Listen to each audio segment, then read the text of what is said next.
Well, you guys got your Charizard team, now it's time for Blastoise. That's right, we've got one more alternate starter best team for Red and Blue today. You guys gave me some good feedback on the Charizard team, and I've taken that to heart so I can tighten the screws on this team. We have a few returning members from that team because they fit in so perfectly here, but the new members, including Blastoise, are definitely going to fit in nicely.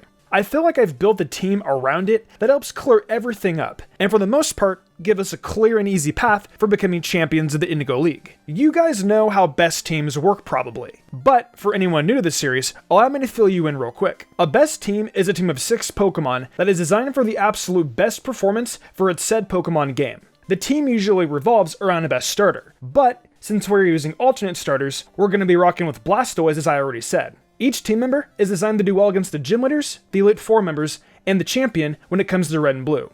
There are no trade evolutions allowed, and all TMs are available depending on if you can get your hands on one or not prior to finishing the game. If this game were about any other generation, we'd be talking about how this team was also made to beat evil team leaders and rivals, and would not use egg moves. But those just aren't things we've got to worry about this time. Anyway, no more explaining stuff. We've got to get into the meat and potatoes of this team.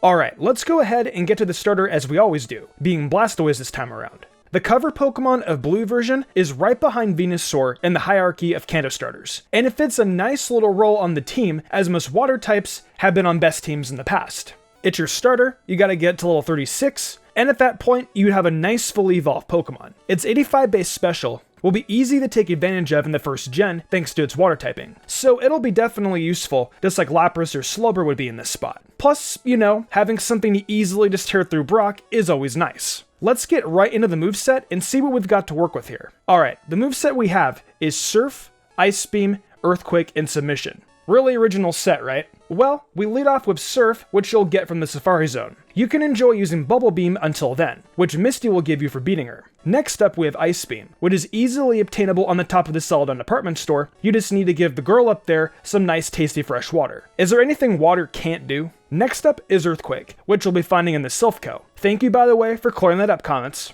I mean, I guess you could get it in there after you beat Giovanni, so it still sort of works in getting it from beating Giovanni. Kinda. Anyway, we end this set with Submission. You'll be able to go buy that in the Celadon department store. It's relatively cheap, and while it's a move with some recoil, it's not bad to give Blastoise a fighting type move. Alright, now with these moves, Blastoise will be able to do well against Brock's entire team, Erika's entire team if you want to risk it with Ice Beam, Koga's entire team, Blaine's entire team, Giovanni's entire team, Lorelai's Dugong, Cloyster, and Lapras, Bruno's duo of Onix, Agatha's entire team, Lance's entire team except for Gyarados, and finally Blue's Pidgeot, Rhydon, Arcanine, and Venusaur. Talk about domination. Blastoise uses this set to just slam its way through so many battles, sweeping prominent leaders and a great deal of the Elite Forest Pokemon. Venusaur might be the best starter for Red and Blue, but Blastoise surely covers that number 2 spot well. Alright, we move on to the next member of the team, returning from the Charizard squad, Dodrio. As always, Pidgeot wasn't going to cut it. And then I was pushed over the edge to definitely go with Dodrio, since I've used it on the other Red and Blue teams. Now, you guys did a good job pointing out that Tri-Attack doesn't cost status elements in Gen 1, so I'm making sure that while it's included, I don't make that mistake again. You can capture Doduo on Route 16, which is right by the cycling road area that Snorlax is blocking off. You need to get it to level 31, and then you've got yourself a fine Dodrio to play with. Thankfully, you'll get Fly right where you captured Doduo too, so you'll be able to get whatever you want quickly. Let's take a look at the moves it has, along with Fly and Tri-Attack, that earned it a spot here today. The moveset we've got on Dodrio is Fly, Tri-Attack, Drill Peck, and Double Team. As I was mentioning, Fly is gotten right at Route 16 in the house, on the other side of the gate from where you captured Doduo in the first place. Next up, there's Tri-Attack, which you can get right away for your Doduo from the Celadon City department store by giving a girl a lemonade on the roof. It's still a really good stab move, even without being able to cause an ailment, so I'm glad to keep it on. Then, we have Drill Peck, learned at level 30, and will be a nice stab move that doesn't make you wait 2 turns to actually hit. Finally, we have Double Team, which will raise Dodrio's evasiveness. I know that on the Remastered Best team, I gave that to Dugtrio and had Double Edge running out this set, but I thought differently of it this time, seeing as how Tri-Attack is still a decent normal type stab. So with these moves, Dodrio will be able to do well against Erika's entire team, Sabrina's Venomoth, Bruno's Hitmonchan, Hitmonlee, and Machamp, and finally Blue's Venusaur. Well, that's definitely not a massive list of Pokemon that Dodrio can run through with its flying type stab, but that isn't a huge deal. It's really possible to just run that double team and take out most Pokemon with Tri-Attack and Drill Peck, as they will struggle to hit Dodrio while it literally pecks away at them. Great pun, right? Woohoo! Just avoid rock types, and Dodrio should be able to use its heightened evasiveness to pick up wins in battle.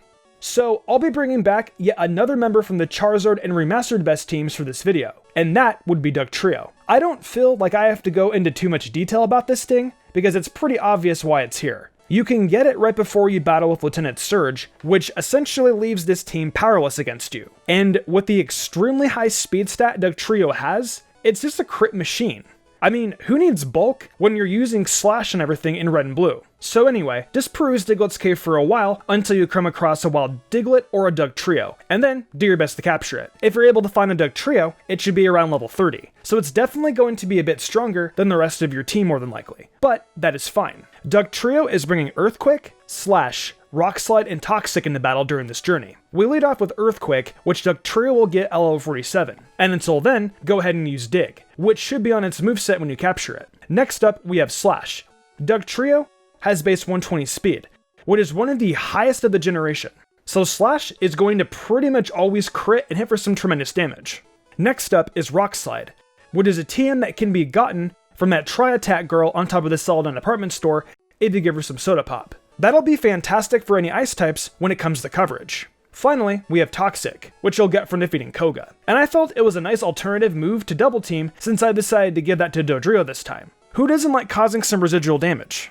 Alright, with these moves, Dugtrio will be able to do well against Lieutenant Surge's entire team, Koga's entire team, Sabrina's Venomoth, Blaine's entire team, Giovanni's entire team except his own Dugtrio, Lorelai's entire team except for Slowbro, but be very, very careful, Bruno's duo of Onix, Agatha's entire team, Lance's Dragonite, Gyarados, and Aerodactyl, and Blue's Pidgeot, Rhydon, Arcanine, and Gyarados. Dugtrio really comes in clutch against Lance, and honestly that speed with Slash is the true star here. It was hard to justify not going with Dugtrio once again. It just needed to be here because it's a spot which is much deserved. Alright, we move on now to Raichu. I'll explain once again why I didn't go with Jolteon, just in case you're a little confused about it. I thought about how badly we needed something to take on Misty, that we could also use through the rest of the challenge, so that we're not constantly capturing a single Pokemon to help us defeat a gym leader and then abandoning it. We can't just battle with Misty using Wartortle. That's why I decided to use Raichu this time around, since we can get Pikachu in the Viridian Forest. You'll need to buy a Thunderstone from the Celadon department store to evolve it, which means this is a very simple evolution. Raichu is strong with 90 base special and 100 base speed, so it's not going to have a problem filling in for Jolteon as a critting machine against many Pokemon. So its speed is still pretty good. Let's take a look at that moveset and see if I managed to come up with any super effective moves besides Thunderbolt for this thing. We've got Agility, Thunderbolt, Body Slam, and Payday. So the question is answered pretty quickly that no, there wasn't any other move I could put on this thing to do super effective damage that wasn't just another electric type move. So I chose to go with Agility just so Raichu can improve upon an already great stat, but also, due to a bug in the programming of Gen 1, it'll boost its other stats too thanks to the gym badges it has. Next, we have Thunderbolt, which is obtained from defeating Lieutenant Surge. And God, let me tell you guys, that is a really great TM from battling a gym leader. If it weren't for the fact that good moves are so easy to get in Sword and Shield, I'd say I wish leaders still gave moves of this quality. Next up, we have Body Slam, which is a TM found on the SSN, offering yet another move for Raichu to try and paralyze other Pokemon with. It's a fine option if it's in against the Pokemon that resist electric type moves. And finally, we've got Payday, because who doesn't love extra money? Alright, so with these moves, Raichu will be able to do well against Misty's entire team, Lorelai's entire team except for Jinx, Agatha's Golbat, Lance's Gyarados and Aerodactyl, and Blue's Pidgeot and Gyarados. The electric typing comes in clutch for Misty's team and Blue's Gyarados. And honestly, that's all we really need it to do. At this point, when it comes to red and blue, you can literally put a Pokemon that is only good for one battle on a best team and sort of just justify it being there, if it's at least a good Pokemon. And that is certainly what Raichu is.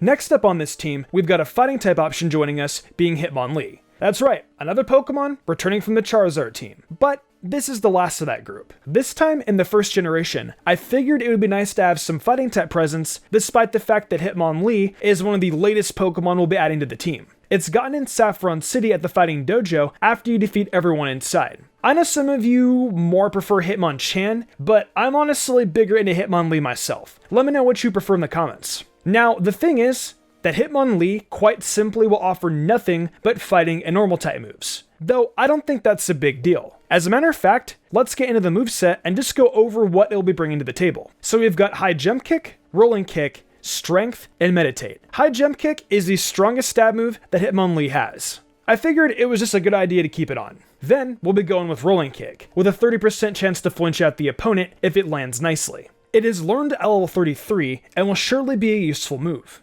Next up, there's Strength, which is an HM you'll just sort of need to progress at certain points. So I figured I would just use it on Hitmonlee, so at least it can do damage to neutral bug and psychic types if need be. Finally, we have Meditate, which when used, will boost Hitmonlee's attack by a stage, making it even stronger. So with these moves, Hitmonlee will be able to do well against Giovanni's Kangaskhan when you battle him at the top of Silphco, and then his Rhyhorn and Rhydon in the gym battle as well. Then there's all of Lorelei's Pokemon except for Slowbro, the duo of Onix that Bruno has, and Blue's Rhydon. So that's not exactly a lot of Pokemon, but the fact is that it'll help with that Kangaskhan and a bunch of rock types as well. It's important to have a Pokemon that can come in as a mop-up option for those left over, and that is certainly Hitmonlee's purpose.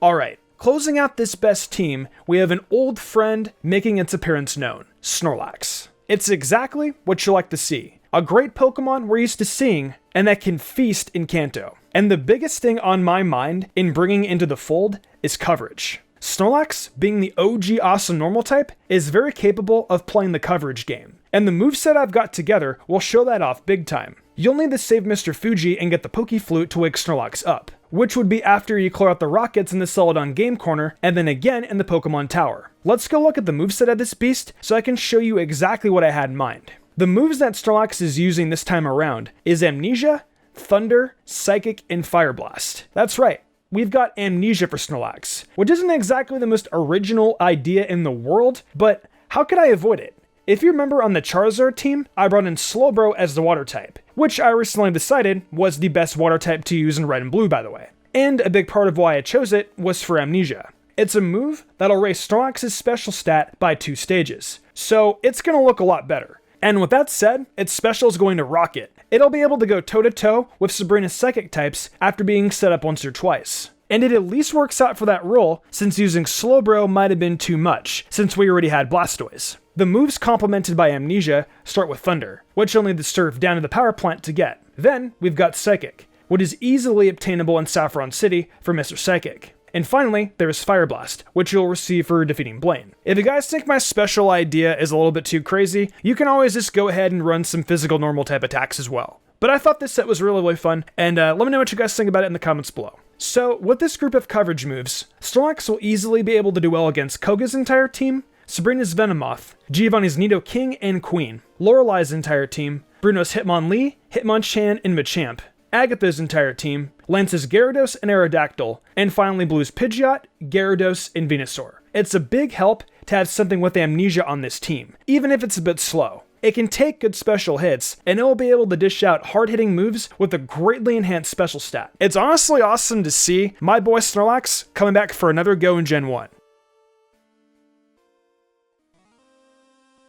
Well, that's going to do it for this one. We've wrapped up the alternate starters for Red and Blue, and they sort of went as I expected. Some of the same Pokemon popping up across all 3 teams, and a couple new ones for good measure. Let me know in the comments below what you guys think about the team, and leave a like if you enjoyed. There are still some more alternate starter teams to come, so be on the lookout. Thank you to everyone for watching the video. Huge thanks to my phenomenal team, and the amazing art done each week by Danny the Demon. I couldn't do all this without them. If you all enjoyed the video and want to see more content like this, be sure to leave a like, subscribe, and hit that notification bell. Be sure to leave a comment too, as it really helps us out. I also do other content on my Twitch, where I stream Genshin Impact, Mystic Zora, where I do Pokemon Let's Plays and other gaming content, and of course MysticSage, where I do all anime content. Right now, I'm focusing on Inuyasha and Yashahime, so if you're interested in that, be sure to check it out. If you'd like to support me even further than that, check out my Patreon. Whether it's a $1 tip to get early thumbnail access, or the $10 tier to get cool perler bead charms and a shout out. There's tons of reasons to join today.